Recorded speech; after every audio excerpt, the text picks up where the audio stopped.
അസ്സലാമു അലൈക്കും വറഹ്മത്തുള്ളാഹി വബറകാതുഹു. മുസ്തഫായ നബി സല്ലല്ലാഹു അലൈഹി വസല്ലം തങ്ങളുടെ കൂടെ നടന്ന സ്വഹാബാക്കൾ നിരവധി അനവധിയായ അത്ഭുതങ്ങൾ അവർ നേരിട്ട് സാക്ഷ്യം വഹിച്ചിട്ടുണ്ട്. അതുകൊണ്ട് തന്നെയാണ് സ്വഹാബാക്കൾക്ക് തങ്ങളോടുള്ള വല്ലാത്ത ഇഷ്ടവും വല്ലാത്ത വിശ്വാസവും. നിസ്സാരമായി തബൂക്ക് യുദ്ധത്തിന് നബി സല്ലല്ലാഹു അലൈഹി വസല്ലം പുറപ്പെടുമ്പോൾ സ്വഹാബാക്കൾ കൂടെ ചെന്നു. ഏകദേശം വാദി ഖുറ എന്ന് പറയുന്ന പ്രദേശത്തെത്തിയപ്പോൾ നബി സല്ലല്ലാഹു അലൈഹി വസല്ലം അവിടെ ഇങ്ങനെ നോക്കി കുറേ ഈത്തപ്പന മരങ്ങൾ നിൽക്കുകയാണ്. ആ ഈത്തപ്പനകൾ വിളവെടുക്കാൻ പാകമായി, വിളവെടുപ്പിന് സമയമായി, വിളവെടുക്കാനൊക്കെ തുടങ്ങുകയാണ്. നബി സല്ലല്ലാഹു അലൈഹി വസല്ലം സഹാബാക്കളോട് ചോദിച്ചു, സഹാബാക്കളെ, നിങ്ങൾ ഈ ഈത്തപ്പന തോട്ടത്തിലെ ഈത്തപ്പന മരങ്ങളിലെ പഴങ്ങൾ എത്രയുണ്ടെന്ന് ഒന്ന് കണക്കാക്കി പറയൂ. സഹാബാക്കൾ അങ്ങനെ നോക്കിയിട്ട് അവർക്കൊരു ഐഡിയയും കിട്ടിയില്ല. അവർ അതിന് അസൗകര്യം പ്രകടിപ്പിച്ചു. ഞങ്ങളെ കൊണ്ട് സാധിക്കില്ല നബിയെ എന്ന് പറഞ്ഞു. ഹബീബായ റസൂൽ കരീം സല്ലല്ലാഹു അലൈഹി വസല്ലം ചെറുതായിട്ടൊന്ന് നോക്കി നബുവത്തിൻ്റെ കണ്ണുകൊണ്ട് അവിടെ നിന്ന് പറഞ്ഞു, 10 വസക്ക് ആണ് ഇതിലുണ്ടാവുക. ഒരു വസക്ക് എന്ന് പറഞ്ഞാൽ ഏകദേശം നിരവധി സാഹകൾ വരുന്നതാണ്. 60ഓളം സാഹകൾ വരുന്നതാണ് ഒരു വസക്ക് എന്നാണ് എൻ്റെ ഒരു വിശ്വാസം. അങ്ങനെ 10 വസക്കുകൾ ഉണ്ടാകുമെന്ന് നബി സല്ലല്ലാഹു അലൈഹി വസല്ലം പറഞ്ഞു. അങ്ങനെ പറഞ്ഞിട്ട് നബി തങ്ങൾ അങ്ങ് പുറപ്പെട്ടു. പകുതി വഴിയിലെത്തിയപ്പോൾ നബി സല്ലല്ലാഹു അലൈഹി വസല്ലം പറഞ്ഞു, നമ്മൾ പോകുന്നത് തബൂക്കിലേക്കാണ്. തബൂക്കിൽ ചെന്ന് കഴിയുമ്പോൾ ഇന്ന് നമ്മൾ താമസിക്കുന്ന സ്ഥലത്ത് അതിശക്തമായൊരു കാറ്റടിക്കും. ആ കാറ്റടിക്കുന്ന സമയത്ത് ഒരാളും തന്നെ ടെൻറ്റുകളിൽ നിന്ന് പുറത്തേക്ക് കടക്കുകയോ ആ പുറത്തേക്ക് വരുന്ന സമയം വളരെ നിർണായകമാണ്. അതുകൊണ്ട് അപായത്തിൽ അകപ്പെടുകയോ ചെയ്യാതെ വളരെയധികം ശ്രദ്ധിക്കണമെന്ന് നബി സല്ലല്ലാഹു അലൈഹി വസല്ലം പറയുകയും സഹാബാക്കൾ ഒന്നടങ്കം അത് അനുസരിക്കുകയും ചെയ്തു.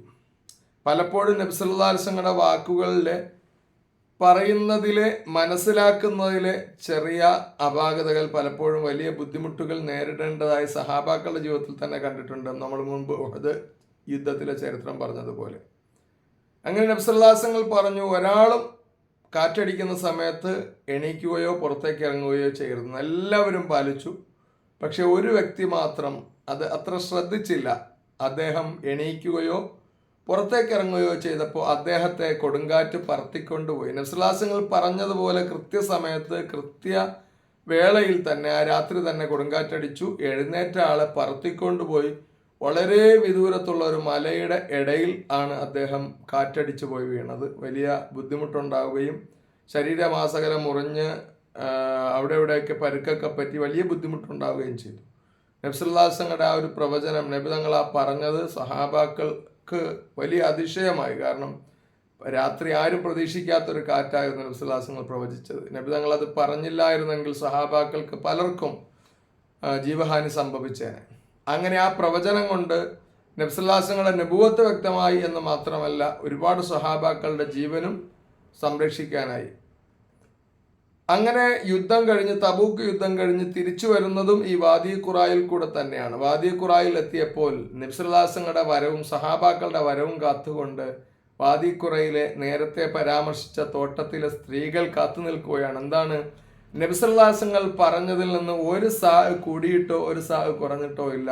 കൃത്യം 10 വസക്കാണ് ഉണ്ടായിരുന്നത്. തങ്ങളെ അങ്ങ് പറഞ്ഞത് വളരെ കൃത്യമായിരുന്നു. 10 വസക്ക് ഞങ്ങൾ അളന്നപ്പോൾ കൃത്യമായിട്ട് കിട്ടി എന്ന് ആ തോട്ടക്കാർ പറയുകയും ചെയ്തു. ഇങ്ങനെ മുസ്തഫായ നബി സല്ലല്ലാഹു അലൈഹി വസല്ലമയുടെ നാവിൻ്റെ ആ ഒരു പരിശുദ്ധിയും അവിടെ നിന്ന് പറയുന്നതിൻ്റെ സമ്പൂർണതയും അള്ളാഹു ലോകത്തിന് വ്യക്തമാക്കി കൊടുത്തതാണ്. ആ മുത്തു തങ്ങളെ ചാണോട് ചാൻ മുഴത്തോട് മുഴം അനുധാവനം ചെയ്ത് തങ്ങളെ സ്നേഹിച്ച് ജീവിതം ധന്യമാക്കാൻ അള്ളാഹു തൗഫീഖ് നൽകട്ടെ. അസ്സലാമു അലൈക്കും വറഹ്മത്തുള്ളാഹി വബറകാതുഹു.